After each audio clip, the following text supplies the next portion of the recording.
जी, अस्सलाम वालेकुम।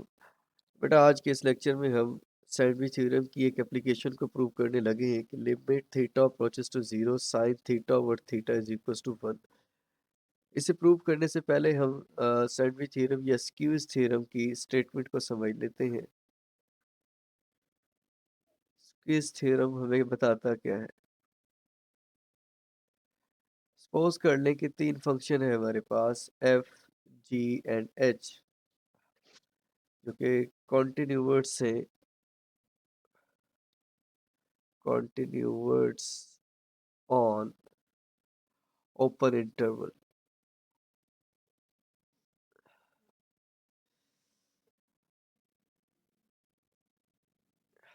f of x less than or equals to g of x less than or equals to h of x।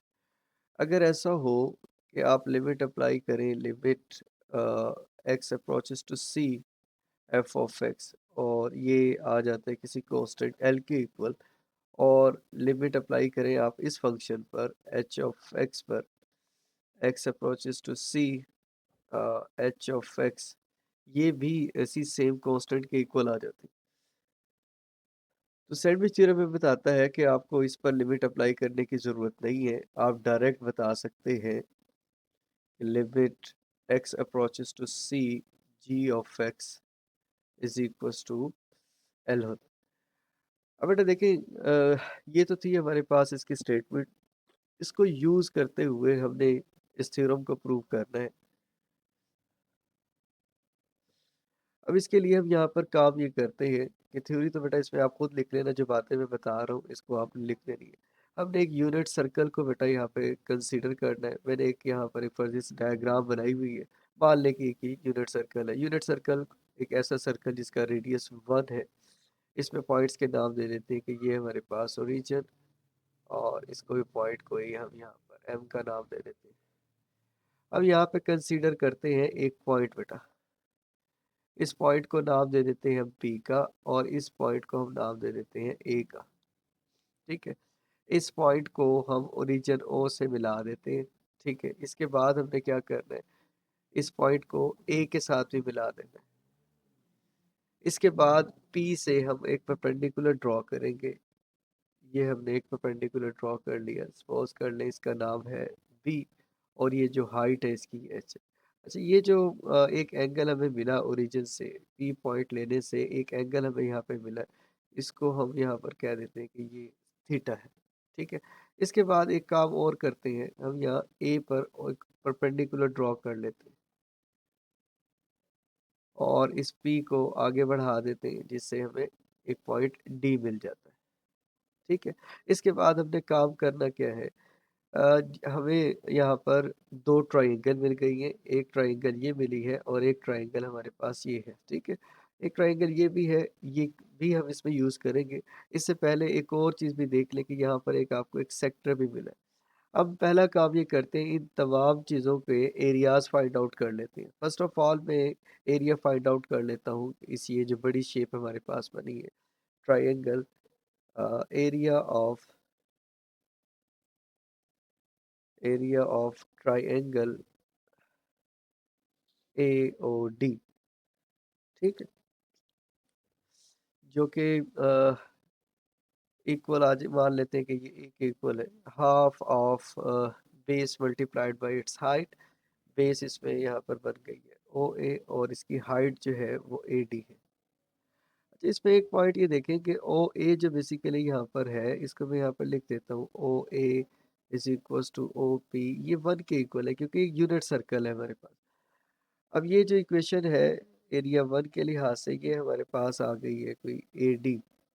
अब इसमें एक point ये देखें, AD जो है एक अननोन है। अब यहाँ इस ट्राइंगल को मैं अगेन कंसीडर करता हूँ। इस ट्राइंगल में ट्राइंगल AOD में मैं यहाँ से निकालता हूँ टेंजेंट थीटा। टेंजेंट थीटा यहाँ पर इक्वल है परपेंडिकुलर बेस के, परपेंडिकुलर यहाँ पर AD बन रहा है, जबकि बेस OA है। इधर से हम यहाँ कह सकते हैं कि टेंजेंट थीटा इक्वल आ गया हमारे पास AD के। इस AD की वैल्यू को यहाँ पर पुट करें तो आपके पास आ जाता है, इसे मत मान लें। Is equals to half tangent theta. ठीक है, एक पॉइंट ये निकाल लिया हमने। इसको मैं बॉक्स बना देता हूँ यहाँ पर ताकि याद रहे हमें। इसके बाद हम इस ये जो दूसरी ट्राइंगल थी हमारे पास, पी ओ ए या फिर ए ओ पी इसको नाम दे देते हैं, इसका भी एरिया निकाल लेते हैं। Area of A O P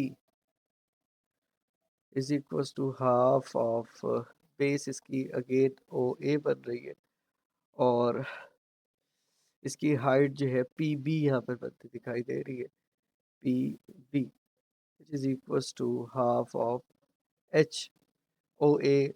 already हमें मालूम है 1 के इक्वल है, पी बी को हमने नाम एच कर दिया। यहाँ एच अगेन अननाउन है। तो ये इधर देखिए एक ट्राइंगल हमारे पास और बनी थी, ये राइट एंगल ट्राइंगल। मैं इसमें से यहाँ से काम ये करता हूँ, in triangle B O P sine theta अगर मैं यहाँ से लूँ तो ये आ जाएगा perpendicular over hypotenuse, which is equals to sin theta is equals to h। इस h की वैल्यू को उठा के हम यहाँ पर पुट कर देंगे तो हमारे पास ये एरिया, इसे हम 2 का नाम दे देते हैं। Area 2 is equals to half of sine theta यहाँ पर आ गया। इसके बाद मैंने आपको कहा था कि ये जो सेक्टर यहाँ पे बन रहा है सर्कल का, इसका भी एरिया हम निकालेंगे। अब इसका एरिया निकालने के लिए हम काम क्या करते हैं, इसका फार्मूला यूज कर लेंगे। Area of circular sector, circular sector, इसको हम A3 का नाम दे देते हैं, is equal to half of radius का स्क्वायर लेते हैं। रेडियस यहाँ पर OP आ जाता है, squared and then theta is equal to half of theta यहाँ पर आ जाए।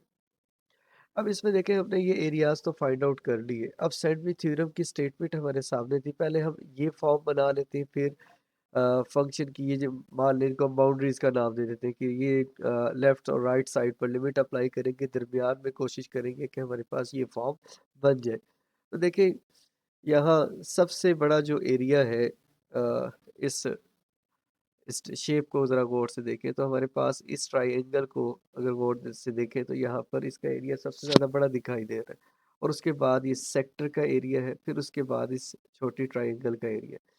अब यहाँ से देख लें, फर्स्ट ऑफ ऑल कि एरिया 1 जो है ये बड़ा है, जबकि उससे छोटा जो है वो सर्कुलर सेक्टर का है, और फिर उससे छोटा हमारे पास इस ट्राइंगल का था।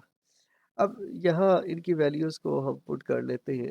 ये वैल्यूज़ हमारे पास कुछ इस तरह से, half of tangent theta greater than half theta and half of sine theta.